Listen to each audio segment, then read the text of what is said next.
मध्य प्रदेश के मुख्यमंत्री मोहन यादव ने कहा, ये तो विपक्ष ही जानता है कि वो हिंदुओं की आस्था और कार्यक्रमों का विरोध क्यों करता है।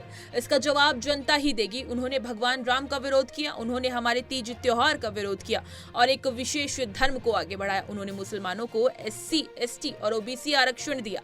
विपक्ष को इसकी कीमत चुकानी पड़ेगी, जनता इसका हिसाब करेगी। कांग्रेस ध्यान, धारणा, समाधि, दर्शन, भगवान राम, भगवान कृष्ण, इन सबके बारे में खासकर हिंदू धर्म के प्रत्येक आस्था के हमारे आयोजनों का क्यों विरोध करती है, कांग्रेस जाने और जनता जवाब देगी इस बात का। जैसा इनने भगवान राम का विरोध किया, हमारे अपने सभी तीज त्योहार का विरोध किया और एक पर्टिकुलर धर्म को आगे बढ़ाया, SC, ST, OBC का आरक्षण का खत्म करके मुस्लिम धर्म को बढ़ावा दिया, ये कांग्रेस इसकी कीमत चुकाएगी, जनता सब हिसाब चुकता करेगी। उत्तर प्रदेश के मुख्य निर्वाचन अधिकारी नवदीप रेनवा ने कहा, लोकसभा चुनाव के 7वें चरण में 1 जून को उत्तर प्रदेश की 13 निर्वाचन क्षेत्रों के लिए मतदान किए जाएंगे। इन क्षेत्रों के मतदाताओं से अनुरोध है कि लोकतंत्र के इस पर्व में बढ़ चढ़कर हिस्सा लें और अपने मताधिकार का प्रयोग करें। लोकसभा सामान्य निर्वाचन 2024 के 7वें चरण में 1 जून को उत्तर प्रदेश के 13 लोकसभा निर्वाचन क्षेत्रों में मतदान होगा। इन क्षेत्रों के सभी मतदाताओं से अनुरोध है कि लोकतंत्र के इस पर्व में बढ़ चढ़कर हिस्सा लें और अपने मताधिकार का प्रयोग अवश्य करें। जय हिंद, जय भारत। प्रधानमंत्री नरेंद्र मोदी ने कहा, मुझे याद है मेरे नामांकन वाले दिन युवा पीढ़ी बहुत उत्साहित थी। अब यही उत्साह हर बूथ पर दिखे। मेरा यही आग्रह है कि अब काशी के विकास को नई ऊंचाई देने का अवसर है। ये तभी हो पाएगा जब काशी के लोग 1 जून को अधिक से अधिक मतदान करेंगे। काशी के युवा, नारी शक्ति और किसानों से विशेष आग्रह है, आप लोगों का एक एक वोट मेरी शक्ति को बढ़ाएगा, मुझे नई ऊर्जा देगा। आप लोगों को याद रखना है कि पहले मतदान फिर जलपान। हमके याद है हमरे नामांकन के दिन युवा पीढ़ी कैसे एक अलग उत्साह में रहल। अब यह उत्साह हर बूथ पर दिखे, हमार यह आग्रह हो। साथियों, अब काशी के विकास के नई ऊंचाई देवे का अवसर हो। ये तभी हो पाई जब काशी के लोग 1 जून के ज्यादा से ज्यादा मतदान करियन। काशी के युवा, नारी शक्ति और किसानन से तो हमारा विशेष आग्रह हो।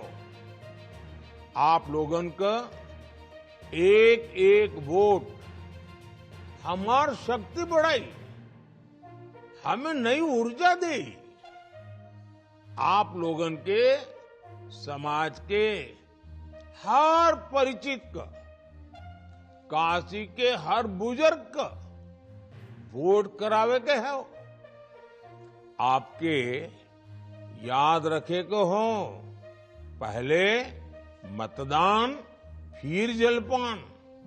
प्रधानमंत्री नरेंद्र मोदी ने कहा, लोकसभा चुनाव के मतदान का दिन आ गया है। मेरे लिए काशी भक्ति, शक्ति और विरक्ति की नगरी है। काशी विश्व की सांस्कृतिक राजधानी है, संगीत की धरती है।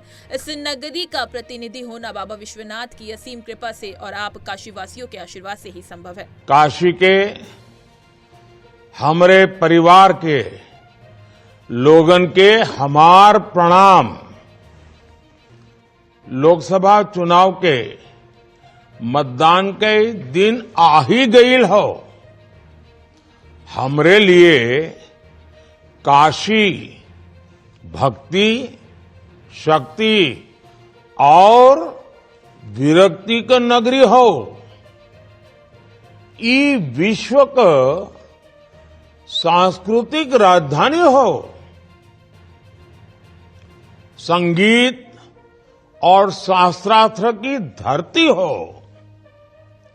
ये नगरी का प्रतिनिधि होना बस बाबा विश्वनाथ के असीम कृपा से और आप काशी वासियों के आशीर्वाद से ही संभव हो। गोरखपुर लोकसभा क्षेत्र से भाजपा उम्मीदवार रवि किशन ने कहा, हम लोग कोई कोना और कोई चप्पा छोड़ना नहीं चाहते। इस बार 10 लाख वोटों की उम्मीद है। यही गुहार और निवेदन है कि हम प्रधानमंत्री नरेंद्र मोदी को ऐतिहासिक रूप से जिताएं। क्षेत्र बहुत ऐतिहासिक रहा। जो क्षेत्र बचा था तो जनता को नहीं लगे कि हमारे यहाँ नहीं आए, तो उधर भी हम लोग कोई कोना कोई चप्पा छोड़ना नहीं चाहते। और चलो, हम लोग कोई कोना कोई चप्पा छोड़ना नहीं चाहते और यही बताना है कि देवतुल जनता पिछली बार 7.5 लाख वोट दी, इस बार 10 लाख वोट की उम्मीद है। वही गुहार, वही निवेदन कि एक ऐतिहासिक जीत हम अपने यशस्वी प्रधानमंत्री, विश्व के सबसे बड़े नेता को जिताएं।